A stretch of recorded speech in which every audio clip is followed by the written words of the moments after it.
यात्रीगण कृपया ध्यान दें, आपकी जिंदगी बहुत सस्ती है। सस्ती ही तो है, वरना कब तक आम आदमी को मर मर कर बताना होगा कि सरकार प्लीज हम तो मर कर मोक्ष पा लिए। आप प्लीज औरों की जान बचा लीजिएगा। अब किसी और भगदड़ में किसी और की जिंदगी मत छीनिएगा। यात्रीगण कृपया ध्यान दें।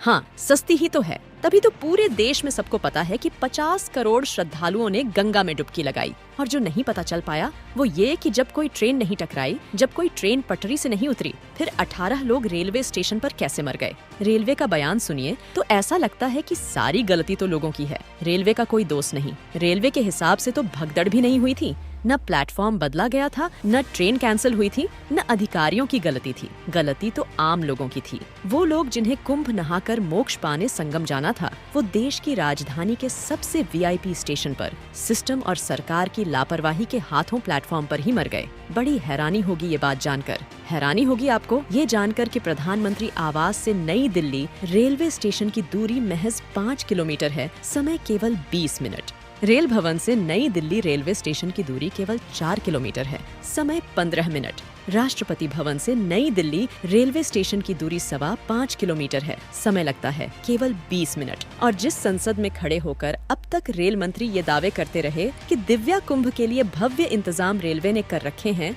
उसी संसद से 3 किलोमीटर दूर नई दिल्ली रेलवे स्टेशन के प्लेटफॉर्म नंबर 14 की सीढ़ियों और प्लेटफॉर्म नंबर 16 के एक्सेलरेटर के पास प्रयागराज जाने वाले यात्री भगदड़ में मारे गए। सबसे हैरानी की बात यह है कि ये हादसा किसी कस्बे के छोटे स्टेशन पर नहीं हुआ है। ये भगदड़ किसी गांव से होल्ट के बाहर नहीं हुई है। ये मौत की चीखें प्लेटफॉर्म पर नहीं उठी है। रेल मंत्री जी, आपकी नाक के नीचे देश की राजधानी नई दिल्ली के सबसे वीआईपी रेलवे स्टेशन पर ये सब कुछ हो चुका है, जिसे आप और आपका रेलवे भगदड़ तक बांधने में 3 घंटे लगाता रहा। जनता की मौत पर बचाव का लिजलिजा बदबूदार काला कंबल सफेद लिहाफ लगाकर देने की कोशिश रेलवे ने शनिवार रात कैसे की, ये जरा आप देख लीजिए। हजारों यात्रियों को संभालने का इंतजाम था नहीं, और मौत होने के बाद स्टैम्पेड के पर्यायवाची रूप रेलवे के लोग खोजते रहे। सबसे पहले कहा गया कि ये एक अफवाह है, ऐसा तो कुछ हुआ ही नहीं। इसके बाद कहा गया नो स्टैंपिंग। थोड़ी देर बाद बयान आया कि स्टैम्पीड जैसी सिचुएशन है। फिर एक नया बहाना आया कि भाई साहब भीड़ बहुत ज्यादा है, लार्ज क्राउड। उसके थोड़ी देर बाद ह्यूज रश, और आखिर में सिचुएशन अंडर कंट्रोल बताकर वीडियो दिखाकर 18 मौत को सन्नाटे में दबा देना चाहा। लेकिन रेल मंत्री साहब, सब कुछ पावर पॉइंट प्रेजेंटेशन से नहीं होता है। सभी को पता था कि 2 हफ्ते से वीकेंड पर कुंभ के लिए प्रयागराज जाने वाले भक्तों की संख्या बढ़ जाती है। सभी को इस बात की खबर थी कि रेलवे स्टेशन पर बहुत सारे श्रद्धालु लगातार ट्रेन में किसी तरह भरकर, किसी तरह ठुस ठुस कर टॉयलेट के पास बैठकर संगम नहाने जाते हैं। सभी को इस बात की जानकारी थी कि शनिवार शाम से नई दिल्ली रेलवे स्टेशन पर बहुत सारे लोग जुड़ रहे हैं। लेकिन पावर पॉइंट प्रेजेंटेशन देखकर खूब चर्चा में रहने वाले रेल मंत्री साहब, जो रेलवे में छोटी से छोटी और बड़ी से बड़ी चीज को रील बनाकर प्रचार कर देते हैं, न जाने शनिवार रात रेल मंत्री और रेल मंत्रालय कहां पर थे, जो पूरी व्यवस्था नई दिल्ली के रेलवे स्टेशन पर जनता को कुचलने, जनता को दबने के लिए छोड़ दिया गया। अब मंत्री जी को कौन समझाए कि जांच से सरकारी आंकड़े जरूर दिख जाएंगे, लेकिन जो नहीं दिखाई पड़ेगा वो ये कि मरने वाले इंसान थे। वो किसी के बाप थे, किसी के भाई थे, किसी के पिता थे, किसी की माँ थी, किसी के बेटे, किसी की बेटी, किसी के परिवार की आखिरी निशानी, तो किसी की जिंदगी की पूरी कहानी। लेकिन इस देश में जाने बहुत सस्ती है, और जाने कितनी सस्ती है ये जानने के लिए आपको बहुत दूर नहीं जाना है। इसी सदी से देख लीजिए, 2003 का नासिक कुंभ होता है, दर्जनों लोगों की जान जाती है। आम आदमी को लगता है कि शायद सरकार आगे से बचा लेगी। फिर 2010 हरिद्वार में कुंभ होता है, भगदड़ में 10 लोगों की जान चली जाती है। सब ने सोचा कि आगे देश की सरकारें सब कुछ संभाल लेगी। 2013 यही प्रयागराज, तब नाम इलाहाबाद था, कुंभ का मौका था। रेलवे स्टेशन पर भगदड़ होती है जिसमें 83 की जान चली जाती है। जनता की जान जाने का नंबर साल दर साल बदलता रहा, लेकिन आम आदमी की जान को बचाने की सरकारों में ना नियत बदली न नीति बदली। साल आया 2025, 144 साल वाला। प्रचार जबरदस्त तरीके से किया गया। हर आदमी को ये एहसास दिया गया कि अब की बार कुंभ नहीं नहाया तो सनातन वाला रिश्ता टूट जाएगा। सरकारी प्रचार पर जोर रहा तो जनता की जान की फिक्र किसे है। 29 जनवरी सुबह 4 बजे संगम मोक्ष पर भगदड़ हुई। सरकारी आंकड़ा 30 मौत का दावा करता है, गैर सरकारी दावे पता नहीं कितनी मौतों की होगी। खैर, जनता बड़ी मासूम होती है। जनता ने फिर यकीन किया। जनता को लगा कि अब तो सरकार भगदड़ से जनता को मरने नहीं देगी, लेकिन फिर आम आदमी सही हो जाए तो उसे ये एहसास हो जाए कि जिंदगी कितनी सस्ती है।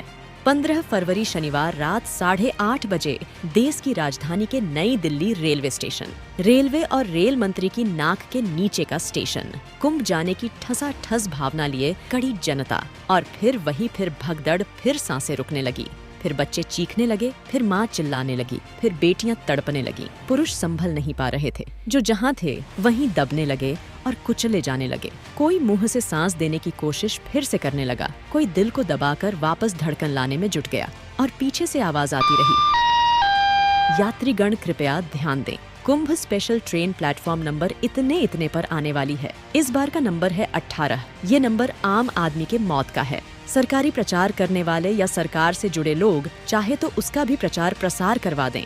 शर्मनाक व वाही बटोर ले कि 144 साल के कुंभ के मौके पर 2 बार भगदड़ का ये घटिया संयोग है। कुछ भी हो सकता, पर ये कैसे यकीन दिलाएं खुद को, और ये कैसे ना पूछे कि कैसे ये संभव है कि हर दिन जब सबको पता है कि करोड़ों की भीड़ प्रयागराज जा रही है, तब रेलवे ने दिल्ली से जाने वाली भीड़ के लिए कोई तैयारियां नहीं की। क्या हर बात को षड्यंत्र साजिश कहकर टाला जा सकता है? सरकार कह रही है कि जांच कमेटी बैठाएंगे। जितनी बड़ी ट्रेजेडी उतनी बड़ी जांच कमेटी। जांच कमेटी से रिपोर्ट आई, रिपोर्ट पोस्टमार्टम की भी आई। पोस्टमार्टम की रिपोर्ट आएगी तो जानते हैं क्या लिखा होगा। लिखा होगा कि दम घुटने से मौत हो गई। पोस्टमार्टम रिपोर्ट में शायद लिखा होगा कि कुछ लोगों की सिर में चोट लगने से मौत हो गई। पोस्टमार्टम रिपोर्ट में लिखा होगा शॉक की वजह से हजारों लोगों की जान चली गई।